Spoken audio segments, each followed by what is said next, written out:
بسم اللہ الرحمن الرحیم الحمد للہ الذی وفقنا للاسلام وہدانا للایمان وانعم علینا بنعمت القرآن وقدر لنا الخیر والسعادۃ والفوز والفلاح فی الدنیا والآخرہ فوفقنا لقبول الدین واعطانا الایمان والہدایہ فسبحان من بیدہ ملکوت کل شیء والصلوات والتسلیمات والتحیات علی سید الانبیاء والمرسلین الذی ارسل الی الناس کافۃ بالحق بشیرا ونذیرا وآتاہ جوامع الکلم ومنابع الحکم ووعدہ مقام محمودا وجعلہ سراجا منیرا صلی اللہ علیہ وعلی آلہ واصحابہ وازواجہ وذریاتہ وبارک وسلم تسلیما کثیرا کثیرا اما بعد۔ معزز حضرات سامعین، اس وقت جس موضوع پر گفتگو ہو رہی ہے اس موضوع کا تعلق ہماری گھریلو زندگی سے بھی ہے، ہماری معاشرتی زندگی سے بھی ہے اور ہمارے معاملات کی زندگی سے بھی ہے، اور وہ موضوع پوری طرح سے تب تک سمجھ میں شاید نہیں آئے گا جب تک اس کی تھوڑی مثالیں اور تھوڑی سی وضاحت نہ ہو جائے۔ موضوع کا عنوان ہے معاملات کی صفائی، فوائد اور معاملات کے صفائی نہ ہونے کے نقصانات۔ یہ موضوع کتنا اہم ہے اور اس کے اثرات اور ثمرات اور معاملہ درست نہ ہونے کے نقصانات کتنے ہیں، وہ اس طرح سے سمجھے جا سکتے ہیں۔ اسلام کا حکم بھی یہی ہے اور انسانی عقل بھی یہی کہتی ہے کہ اپنے معاملات ہمیشہ صاف رکھنے چاہیے۔ معاملات اگر صاف ہوتے ہیں تو ہر انسان کو معلوم ہوتا ہے کہ کون سی چیز میری ہے تاکہ میں اس کو مالک بن کر استعمال کروں، اور کون سی چیز میری نہیں ہے وہ دوسروں کی ہے تو میں اس کو کس بنیاد پر استعمال کروں، یا دوسرے کی چیز استعمال کروں گا اس کی اجازت سے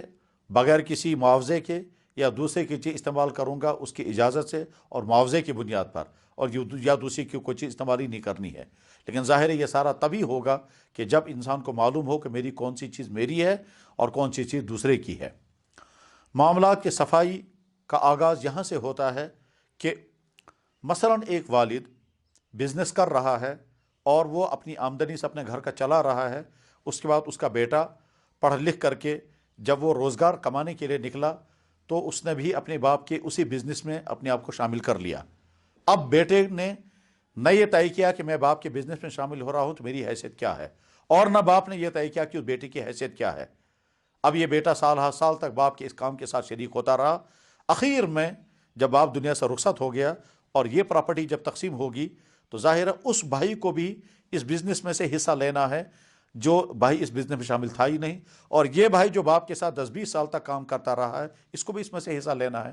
اب اگر یہ بھائی کہتا ہے کہ میں نے جو 10-20 سال تک کام کیا ہے مجھے اس کا 10-20 سال کی محنت کا معاوضہ دیا جائے، اور چھوٹا بھائی اس کو اس سے کم کر دیا جائے، اور باقی میرے والد کا حصہ مجھے اتنا دیا جائے جتنے میرے بھائی کو، تو اس معاملے کا کبھی فیصلہ نہیں ہو سکتا۔ کیوں نہیں ہو سکتا؟ اس وجہ سے کہ یہ بیٹا جو اپنے باپ کے ساتھ شامل رہا ہے، اگر یہ ہیلپر اور معاون بن کر شامل رہا ہے تو پراپرٹی ساری کی ساری باپ کی بنی ہے۔ اس نے 10-20 سال تک اپنے باپ کے صرف ہیلپ کیا ہے، اس کی پراپرٹی نہیں بنی۔ اور اگر یہ ملازم بن کر اپنے باپ کے ساتھ شامل رہا ہے تو اس ملازمت کی وجہ سے اس کو تنخواہ تو ملے گی، اور تنخواہ وہی ملے گی جو اس کے باپ کے ساتھ اس سے طے ہوئی ہوگی، یا جو معاشرے میں اس طرح کے آدمیوں کو تنخواہ دی جا سکتی ہے اتنے ان کا تنخواہ لیتا رہے گا۔ اور اگر یہ پارٹنر بن کر کے باپ کی پراپرٹی میں شامل ہوا ہے تو پھر پارٹنرشپ اور شراکت کا معاہدہ ہونا چاہیے، اور اس شراکت کے معاہدے کے لیے ضروری ہے کہ یہ پیسہ بھی اس میں داخل کرنا چاہیے تاکہ باپ کے بزنس میں وہ بطور پارٹنر کے شامل ہو سکے۔ اب جب بیٹا اپنے باپ کے بزنس میں شامل ہو جاتا ہے تو تینوں میں سے ایک بھی معاہدہ نہیں ہوا ہوتا ہے، نہ یہ طے ہوتا ہے کہ آپ صرف ہیلپر ہیں، نہ یہ طے ہوتا ہے کہ آپ اس کے امپلائی ملازم ہیں، نہ یہ طے ہوتا ہے کہ آپ اس کے پارٹنر ہیں، اور 10-20 سال گزرنے کے بعد جب باپ چلا جاتا ہے یا باپ ابھی زندہ ہے، یہ بیٹا الگ ہونا چاہتا ہے، وہ کہتا ہے جی 10-20 سال میں نے جو کام کیا مجھے اس کو معاوضہ دے دو۔ اب کس اعتبار سے معاوضہ دیا جائے؟ اگر یہ ہیلپر تھا تو اس کو کوئی معاوضہ نہیں ملے گا، اور اگر دیا جائے گا تو احسان ہوگا، اور اگر یہ ملازم تھا تو اس کو تنخواہ دی جائے گی، اور اگر یہ پارٹنر تھا تو پارٹنرشپ کی بنیاد پر جتنا اس کا حصہ اس کو دیا جائے گا۔ لیکن چونکہ شروع میں معاملہ واضح نہیں رہا ہے، معاملے کی صفائی نہیں رکھی گئی، اب جو ٹکراؤ شروع ہوگا اس ٹکراؤ کا حل کسی کے پاس نہیں ہے، نہ کسی مفتی کے پاس ہے، نہ کسی جج کے پاس ہے، نہ کسی سماجی کارکن کے پاس ہے، کیونکہ معاملہ الجھا ہوا ہے۔ تو معاملات کی صفائی ضروری ہے۔ اگر یہ معاملہ صاف ہوا ہوتا تو آگے چل کر کے نقصان اور حق تلفی نہ ہوتی اور یہ تناؤ اور تنازع نہ ہوتا۔ باپ کی موجودگی میں اگر یہ بیٹا الگ ہونا چاہے اور وہ باپ سے کہتا ہے کہ مجھے کوئی مدد دی جائے، اور ساتھ میں وہ یہ کہتا ہے جتنا عرصہ میں نے آپ کے ساتھ محنت کی ہے اس عرصے کا مجھے معاوضہ دیا جائے، تو اس وقت بھی سوال پیدا ہو جائے گا اس کو معاوضہ دیا جائے تو کتنا دیا جائے، اور معاوضہ دیا جائے تو امپلائی ہونے کی بنیاد پر دیا جائے، پارٹنر ہونے کی بنیاد پر دیا جائے، یا احسان کے طور پر دیا جائے، چونکہ معاملہ واضح نہیں ہے کوئی فیصلہ نہیں ہو سکتا۔ فرض کیجئے شوہر جو ہے وہ مشکلات کا شکار ہے، اس نے اپنی بیوی سے کہا کہ تمہارے پاس جو زیورات و مہر ہے وہ مجھے دے دو، بیوی نے اٹھا کر کے شوہر کو دے دیا۔ اب شوہر نے وہ پیسہ یا تو گھر کے خرچوں میں لگایا یا اپنے بزنس میں لگا دیا، سال ہا سال گزر گئے، سال ہا سال گزرنے کے بعد اب سوال پیدا ہوا بیوی کو واپس کیا دیا جائے گا؟ تو جواب دینا ہی مشکل ہے۔ اس لیے مشکل ہے کہ جب یہ واضح ہی نہیں ہے کہ بیوی نے اپنے شوہر کو یہ سب کچھ جو دیا وہ کیا دیا تھا۔ اگر اس نے اپنی بیوی کو تعاون دیا ہے یا بیوی اپنے شوہر کو اس نے ہیلپ کیا ہے، تو اس بیوی کو واپس لینے کا کوئی بھی چیز حق نہیں رہے گا، کچھ بھی نہیں ملے گا، نہ اسے واپس لینے کا حق ہے، نہ شوہر کی ذمہ داری ہے کہ وہ واپس کرے، کیونکہ بیوی نے اپنے شوہر کو مدد دی ہے۔ جیسے وہ اپنے بھائی کو، اپنے والد کو، اپنی بہن کو مدد دے سکتی تھی، بطور مدد کے پیسہ دینا، ایسے ہی ہے جیسے وہ کسی اور کو خیرات کے طور پر دیتی، اپنے شوہر کو خیرات نہیں دیا، تعاون دیا، تو اس کو واپس کچھ نہیں لینا ہے۔ اور اگر بیوی نے اپنے شوہر کو یہ قرضہ دیا ہے تو اس کو قرضہ ہی واپس ملے گا۔ پھر اگر یہ قرضہ اس نے کیش کی صورت میں دیا ہے تو کیش کی رقم میں ہی واپس ملے گا، اور اگر اس نے قرضہ گولڈ کی شکل میں دیا ہے تو گولڈ ہی اس کو واپس لینے کا حق ہے، اور اگر اس نے یہ پیسہ اپنے شوہر کو دیا ہے بطور پارٹنر کے،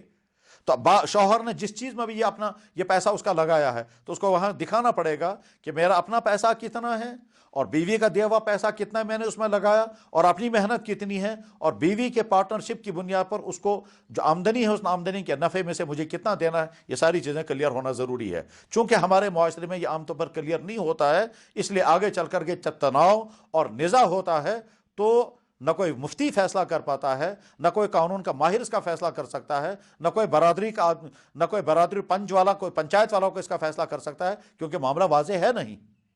اسی طرح سے مثلا باپ کی وفات ہو گئی، اب بڑا بھائی جو ہے وہ گھر چلا رہا ہے، چھوٹا بھائی جو ہے وہ کالج میں پڑھ رہا ہے، سکول میں پڑھ رہا ہے، بڑا بھائی گھر چلا رہا ہے باپ کی آمدنی سے اور محنت بھی کر رہا ہے، چھوٹا بھائی جو ہے اس بڑے بھائی نے بڑی محنت کے بعد پھر بہت سارا مال بڑھایا اور گھر بھی چلایا۔ آگے چل کر کے جب چھوٹا بھائی بڑا ہو گیا، بالغ ہو گیا، اب باپ کی پراپرٹی تقسیم کرنی ہے تو یہ پتہ ہی نہیں ہے باپ کی پراپرٹی کتنی ہے۔ کیوں؟ اس لیے کہ بڑے بھائی نے محنت کر کے اس باپ کی پراپرٹی میں اضافہ کیا۔ اب یہ جو اضافہ کیا ہے یہ اضافہ کتنا ہوا کچھ پتہ نہیں۔ اب آگے چل کر اگر اس بڑے بھائی کو جو اس نے باپ کے بزنس میں ہی کام جاری رکھا اور اضافہ کیا ہے تو جو واضح کرنا چاہیے تھا، تو شریعت اس وقت یہ کہتی ہے کہ جو ہی باپ کی وفات ہو گئی تمہیں اسی وقت اپنی پراپرٹی تقسیم کر دینی چاہیے تھی اور ہر ایک کا حصہ متعین ہو جاتا۔ اس کے بعد تم آگے محنت کرتے تو تمہیں معلوم رہتا کہ میری محنت کیا ہے۔ غرض یہ کہ معاملات کی صفائی نہ ہونے کا نقصان یہ ہے، گھروں میں جھگڑے، اولاد اور والدینوں میں جھگڑے، بھائیوں اور بھائیوں میں جھگڑے، شوہروں اور بیویوں میں جھگڑے، بہنوں اور بہنوں میں جھگڑے، ملازم اور افسروں میں جھگڑے، گھر کے مالکوں اور گھر کے ماتحتوں میں جھگڑے ہیں۔ یہ معاملہ کے واضح نہ ہونے کا نتیجہ ہے۔ ایک آسان سی مثال سمجھی جا سکتی ہے۔ فرض کیجئے ایک شخص نے مجھ سے کہا قلم دے دیجئے، اور میں نے ان کو قلم دے دیا، یا تو یہ صرف استعمال کرنے کے لیے دیا ہے، وہ استعمال کر کے ذمہ دار ہے کہ قلم واپس کر دے، کیونکہ اس کے پاس یہ امانت ہے اور یہ واپس کرنا ضروری ہے۔ اور اگر میں نے یہ قلم ان کو دیا ہے بطور ہدیے، بطور گفٹ کے، تو ان کو واپس نہیں کرنا ہے، مجھے واپس بھی لینے کا حق نہیں ہے۔ اور اگر میں نے یہ قلم دیا ہے بطور کرائے کے، تو اس کو استعمال بھی کرنا اور کرایہ بھی دینا پڑے گا۔ دیتے وقت اور لیتے وقت ہم نے کلیئر کیا نہیں۔ جب کلیئر کیا نہیں، مان لیجئے لینے والے نے سمجھا مجھے بطور گفٹ کے مل گیا، اس نے جیب میں رکھ لیا، دینے والے نے سمجھا یہ مجھے واپس ملے گا لیکن اسے واپس دیا نہیں، تو اپنے ذہن میں کوئی چیز رکھ کر کے پھر معاملہ آگے کرنا، اس کی وجہ سے الجھاؤ ہوتا ہے، اس کی وجہ سے حق تلفیاں ہوتی ہیں، پھر وہ جھگڑے ہوتے ہیں جن جھگڑوں کا کبھی کوئی حل نہیں نکلتا۔ ہمارے یہاں کشمیر کے سماج میں تقریباً 90-95% بلکہ ہو سکتا ہے 99% گھروں کا معاملہ یہی ہے کہ معاملات وہاں صاف نہیں ہیں، اولادوں اور والدین کے معاملات صاف نہیں ہیں، بھائیوں اور بھائیوں کے معاملات صاف نہیں ہیں، اور آگے جا کر جب تقسیمیں ہوتی ہیں تو وہ نزاعات ہوتے ہیں، ایسے ٹکراؤ ہوتے ہیں، بلکہ بعض جگہ تو لوگ ایک دوسرے کے خون کے پیاسے ہو جاتے ہیں، پھر عدالتوں کے مقدمات بعد میں پھنس جاتے ہیں، پھر برادریوں کے فیصلے کرنے والوں کے حق تلفیاں ہوتی ہیں، پھر مفتیوں کو بلایا جاتا ہے اور مفتی بیچارے پریشان ہو کر سمجھ نہیں پاتے ہیں اس میں فیصلہ کیسے کریں گے، وجہ معاملات کا صاف نہ ہونا۔ اس لیے ہر مرحلے پر اپنے معاملے کو صاف رکھنا چاہیے۔ نکاح ہوا، آپ نے اپنی بیوی کو مہر کے علاوہ کچھ اور دیا اور یہ بتایا ہی نہیں یہ کیا چیز ہے، یا تو یہ آپ کی طرف سے گفٹ ہے تو پھر آپ واپس نہیں لے سکتے، یا آپ کی طرف سے امانت ہے اور عاریت ہے، تو بیوی کو بھی سمجھنا ہے کہ یہ چیزیں مجھے بطور عاریت کے دی گئی، مجھے واپس کرنی ہے۔ شوہر کو سمجھنا ہے کہ میری اس کے پاس چیزیں ہیں امانت کے طور پر ہیں، یہ مجھے واپس لینے کا حق ہے۔ لیکن نکاح کی مجلس میں جب اس کو واضح نہیں کیا گیا کہ مہر کے علاوہ جو کچھ ہم دے رہے ہیں یہ بطور ہدیے کے دے رہے ہیں یا بطور عاریت استعمال کے دے رہے ہیں، اگر بطور عاریت بطور استعمال کے دے رہے ہیں، لڑکی والوں کو بھی معلوم ہونا چاہیے، شوہر والوں کو بھی معلوم ہونا چاہیے، تاکہ واپس لینے اور واپس دینے میں کوئی نزاع نہ ہو۔ اور اگر دیتے وقت اور لیتے وقت نیت واضح یہ ہے کہ ہماری طرف سے ہدیہ ہے، گفٹ ہے، اور لڑکی لینے والوں کو بھی معلوم ہے، تو پھر بعد میں دینے والے کو لالچ نہیں کرنا چاہیے کہ مجھے واپس ملے گا، اور لینے والوں کی بھی ذمہ داری ہے کہ واپس کریں۔ لیکن ہمارے ہاں بے شمار میاں بیوی میں یہی جھگڑے چلتے ہیں، کیا صاحب شوہر چاہتا ہے وہ چیزیں مجھے واپس ملیں، بیوی کہتی ہے واپس کی ملے گی، بیوی اس کو گفٹ کے کھاتے میں ڈالتی ہے اور شوہر جو ہے وہ اس کو عاریت کے کھاتے میں ڈالتا ہے۔ اور یہاں کشمیر میں لفظ تھان بنا رکھا ہے جس تھان کے کوئی معنی ہی نہیں نکلتے ہیں، نہ کوئی مفتی بتا سکتا ہے یہ ہے کیا، اس کے معنی کیا ہیں، اور نہ کوئی جج بتا سکتا ہے، نہ کوئی قانون ہے، نہ کسی قانون میں اس کے کوئی دفعہ ہے، نہ اس کے لیے کوئی فقہی ضابطہ ہے، نہ کہیں حدیث میں اس کا تذکرہ ہے۔ معاملات صاف نہ رکھنے کے آگے نقصانات ہوتے ہیں۔ ہم نے کتنے رشتے برباد ہوتے ہوئے دیکھے ہیں محض اس بنا پر کہ صاحب سونے پر جھگڑا ہو گیا، شوہر کہتا ہے مجھے واپس کر دو کیونکہ میں نے تم کو صرف استعمال کے لیے دیا تھا، بیوی کہتی ہے واپس کیوں کرنا ہے، اگر تم نے استعمال کے دیا تھا تو نکاح کے مجلس میں کیوں نہیں بولا تھا، ہم لیتے ہی نہیں اس وقت، اسی پر جھگڑا چل رہا ہے۔ اپنے معاملات کو صاف رکھنا بہت زیادہ ضروری ہے، اور اس کے لیے اپنے معاملات کو صاف رکھنا بہت زیادہ ضروری ہے، اور اس کے لیے کسی شریعت جاننے والے سے قدم قدم پر رہنمائی لینا ضروری ہے۔ جب آپ اپنے بچے کو اپنے ساتھ بزنس میں شامل کر رہے ہیں، اسی وقت اس کے ساتھ فیصلہ کر لیجئے کہ تم ملازم ہو یا ہیلپر ہو یا پارٹنر ہو۔ اگر پارٹنر ہو تو پارٹنر بننے کے لیے شرعاً پیسہ داخل کرنا ضروری ہے۔ تمہارے پاس پیسہ نہیں ہے، میں تمہیں بطور قرض کے پیسہ دیتا ہوں، یہ پیسہ تم بزنس میں ڈال دو میرے ساتھ بزنس میں، اور باپ کی طرف سے بیٹے پر قرضہ رہے گا۔ یا باپ اپنے بیٹے کو ہیلپ کرے، میں تمہیں یہ پیسہ دے رہا ہوں باپ ہونے کے ناطے، یہ بزنس پر ڈال دو، تو بیٹا پیسہ لے کر پھر واپس اسی کی دکان میں داخل کرے گا، تو اب بیٹا اس بزنس کا پارٹنر بن گیا۔ پرسنٹیج آپ خود طے کر لیں، 10% ہے، 20% ہے، 50% ہے، جو بھی پرسنٹیج، تو گیا بیٹے کو بھی معلوم ہے میں اس کاروبار میں اگر شامل ہوں تو میری حیثیت کیا ہے۔ لیکن جب آپ نے کہا کہ جناب بہت ملازمت تم نے ڈھونڈی، ملازمت تو ملتی نہیں، لہذا چلو تم بھی دکان میں بیٹھا کرو، اب بیچارہ آگے وہ دکان میں بیٹھ گیا، وہ سیکھ رہا ہے کام، 20 سال تک محنت کی، آگے کچھ بھی پتہ نہیں میری حیثیت کیا ہے۔ میں یہاں کتنے ہی ایسے جھگڑوں کو جانتا ہوں جن جھگڑوں کا کوئی حل نہیں نکل پایا، اور اگر حل نکالا گیا تو اس میں ظلم شامل رہا، وجہ اس کی کہ معاملہ صاف نہیں تھے اور حقیقی فیصلہ ہو ہی نہیں سکتا ہے۔ مثلا ایک باپ ہے، اس کا ایک بیٹا ہے اور ایک بیٹی ہے، باپ بزنس کر رہا ہے، بیٹا جو ہے وہ کالج یا یونیورسٹی میں پڑھ رہا ہے، پڑھ کر کے وہ فارغ ہو گیا، باپ کا بزنس بہت اعلیٰ پیمانے کا ہے، بلکہ اس کی انڈسٹری چل رہی ہے، اور اس انڈسٹری میں وہ بہت عمدہ قسم کے شال بنتے ہیں اور وہ شال بیچتے ہیں۔ بیٹا جو ہے وہ کالج سے نکل کر کے کچھ دنوں تک تو ملازمت نہیں، کہیں 1-2 جگہ کی، وہاں سے نکل کر واپس آ کر کے پھر اپنے باپ کے بزنس کو اس نے جوائن کیا، اور 30 سال تک اپنے باپ کے بزنس کے ساتھ کام کرتا رہا، اور بزنس کہیں سے کہیں پہنچ گیا۔ اس کے بعد باپ کی وفات ہو گئی۔ اب باپ کی وفات ہو گئی، اب یہ باپ کی وفات جب ہو گئی تو پراپرٹی تقسیم کرنی ہے، ایک بھائی اور ایک بہن ہے۔ اگر ہم یہ کہیں کہ ساری پراپرٹی باپ کی ہے اور 2 آنے بیٹے کو ملیں گے، 1 آنا بیٹی کو ملے گا، تو بیٹا یہ کہتا ہے کہ میری 30 سال کی محنت کا مجھے کیا معاوضہ ملا، لہذا بیٹے کا مطالبہ ہے پہلے میرے 30 سال کا معاوضہ مجھے دے دیا جائے، اس کے بعد باقی پراپرٹی تقسیم کی جائے، اور 2 حصے مجھے دیے جائیں گے، 1 حصہ میری بہن کو دیا جائے، جو قرآن کا حکم ہے۔ اور بہن یہ کہتی ہے کہ یہ باپ کا ہیلپر تھا، اس کو الگ سے حصہ کیسے ملے گا، اس لیے ساری پراپرٹی باپ کی بنی ہے، اور باپ کی بنی ہے لہذا کل پراپرٹی کے 66 پیسے اس کو دیے جائیں، 2 حصے، اور 1 حصہ مجھے دیا جائے۔ سال تک مقدمہ لڑتے رہے۔ اب ہم جب ان سے پوچھتے ہیں بیٹے سے، جب آپ نے باپ کے ساتھ فیکٹری کو جوائن کیا تھا، آپ نے اپنے آپ کو ملازم بنایا تھا، وہ کہتا ہے جناب باپ کے ساتھ کون فیصلہ کرے گا، مالی سے کچھ کرے حصہ، آپ نے اپنے آپ کو پارٹنر بنایا تھا، کہنے لگا جی نہیں۔ باپ نے آپ کو کس حیثیت سے بلایا، کہنے لگا جی باپ نے کہا فیکٹری میں آ جاؤ، میں چلا گیا، آگے مجھے کچھ پتہ نہیں میں کیا تھا۔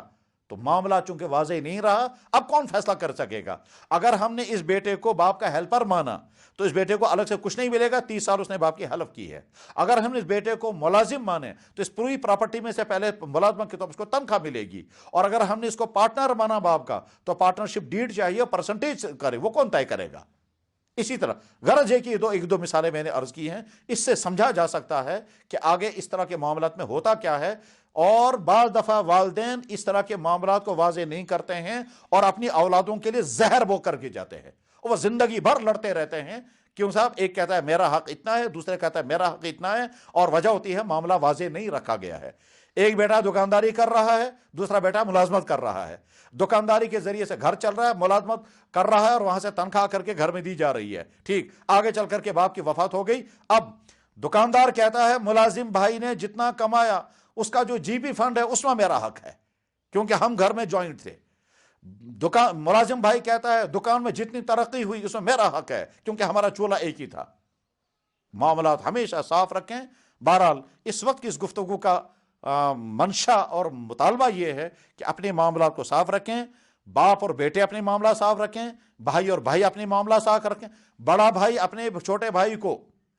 والد کی وفات ہو گئی، بڑا بھائی اپنے چھوٹے بھائی کو پڑھا رہا ہے، لکھا رہا ہے، اس کے سارے تقاضے پورے کر، آگے چل کے شادی بھی کر دی۔ شادی کرنے کے بعد اب جب پراپرٹی تقسیم کرنے کا وقت آئے گا تو بڑا بھائی کہتا ہے میں نے تیری تعلیم پر اتنا خرچ کیا، میں نے تیری شادی پر اتنا خرچ کیا، میں نے تجھے ملازم لگوانے پر اتنا خرچ کیا، لہذا پہلے مجھے وہ سارا دے دو۔ بھائی جس وقت آپ نے یہ سارا خرچ کیا تھا اس وقت آپ نے اس کے حصے سے خرچ کیا یا اپنی طرف سے احسان کیا؟ اگر اس کے حصے سے خرچ کیا ہے تو اس کو بتانا چاہیے تھا پہلے کہ ہم اپنی والد کی پراپرٹی تقسیم کرتے ہیں، تمہارا حصہ اتنا آئے گا، وہ تمہارا حصہ میں تمہاری تعلیم پر لگاتا رہوں گا اور تمہاری شادی پر خرچ کرتا رہوں گا، باقی وہ بچے گا وہ تم کو دوں گا، اور یا پھر میں اپنی جیب سے تم پر خرچ کرتا رہوں گا اور آگے چل کر اس کا حساب رکھوں گا، پھر تم سے وہ وصول کروں گا۔ یا تو یہ معاملہ طے کرنا چاہیے، یا یہ اس وقت بھائی بن کر کے اور رحم دلی کا مظاہرہ کر کے اور حسن سلوک کا مظاہرہ کر کے اپنے بھائی پر خوب خرچ کیا، آج اسے وصول کر رہے ہیں۔ یہ تو اسی وقت بتایا جانا چاہیے تھا۔ ایک بھائی اپنی بہن کی شادی کرتا ہے اور بڑے ہائی فائی پیمانے پہ شادی کرتا ہے، خوب فضول خرچیاں کرتا ہے، آگے چل کر جب بہن کہتی ہے میرے باپ کے پراپرٹی مجھے حصہ دے دو، بھائی کہتا ہے تمہاری شادی پر میں نے لاکھوں خرچ کیا، آج کیسا حصہ ڈھونڈتی ہو؟ تو کیا آپ نے اپنی بہن سے اجازت لی تھی کہ تمہارے باپ کی طرف سے جو تمہیں حصہ ملے گا اس حصے کو میں اپنی شادی کے رسومات پہ خرچ کروں گا اور کھانے پینے کی فضول خرچوں میں اڑاؤں گا اور اپنے دوستوں کو کھلاؤں گا؟ ظاہر آپ نے اجازت نہیں لی ہے۔ تو اب بہن کا حصہ آپ شادی کی فضولیات پر اڑا رہے ہیں اور بہن کو کہتے ہیں تمہیں کیسا حصہ ملے گا؟ یہ معاملات صاف نہ۔ آپ اپنی بہن سے کہہ سکتے ہیں کہ تمہاری شادی کرنی ہے، سماج کے رسموں کو بھی پورا کرنا ہے، اس کے بغیر شادی کرنا مشکل ہے، تمہارا جو حصہ تمہارے باپ کے پراپرٹی میں سے ہے اس میں سے مجھے بتاؤ کتنا میں اس میں سے خرچ کر سکتا ہوں تمہاری شادی میں، اور اس میں اپنی طرف سے میں کتنا خرچ کروں گا تمہاری شادی میں اپنی طرف سے وہ میرا احسان ہوگا، اور تمہاری پر، اور اگر آپ احسان نہیں کرنا چاہتے ہیں تو اس کا خرچ کرنا چاہتے ہیں اس کے پہلے اجازت لے لیجئے، جتنا وہ اجازت۔ اور اگر وہ کہتی ہے فل خرچیں، ساری رسمیں کرو، ساری فضول خرچیاں کرو، تو گویا اس کی اجازت سے آپ اس کا پیسہ اڑا رہے ہیں ان چیزوں پر جس کا نفع اس کو کبھی ہونے والا نہیں ہے۔ آپ نے اپنے دوستوں کو دعوت پہ بلایا، ان دوستوں کے ساتھ آپ کی بہن کا کوئی تعلق نہیں ہے، اس کا پیسہ اپنے دوستوں کو کھلا رہے ہیں۔ غرض یہ کہ معاملات کا صاف ہونا بہت زیادہ ضروری ہے، اور معاملات کی صفائی نہ ہونے کی وجہ سے گھروں میں بہت ساری پراپرٹیاں حرام ہیں، کیونکہ وہ دوسرے کا حق ہوتا ہے، فیصلے نہیں ہو پاتے ہیں، حق تلفیاں ہوتی ہیں، پتہ نہیں چلتا ہے کس کا کتنا ہے۔ اس لیے اپنے معاملات کو صاف رکھیں، اور معاملات کو صاف رکھنے کے قدم قدم پر کسی عالم سے مشورہ کیا جانا چاہیے، اور اس کے نتیجے میں آپ کے معاملات صاف رہیں گے۔ اللہ تعالیٰ اس بات کو سمجھنے کی توفیق عطا فرمائے اور اس پر عمل کرنا آسان فرمائے۔ وآخر دعوانا ان الحمدللہ رب العالمین۔ صحیح چاہیے معاملات کے درست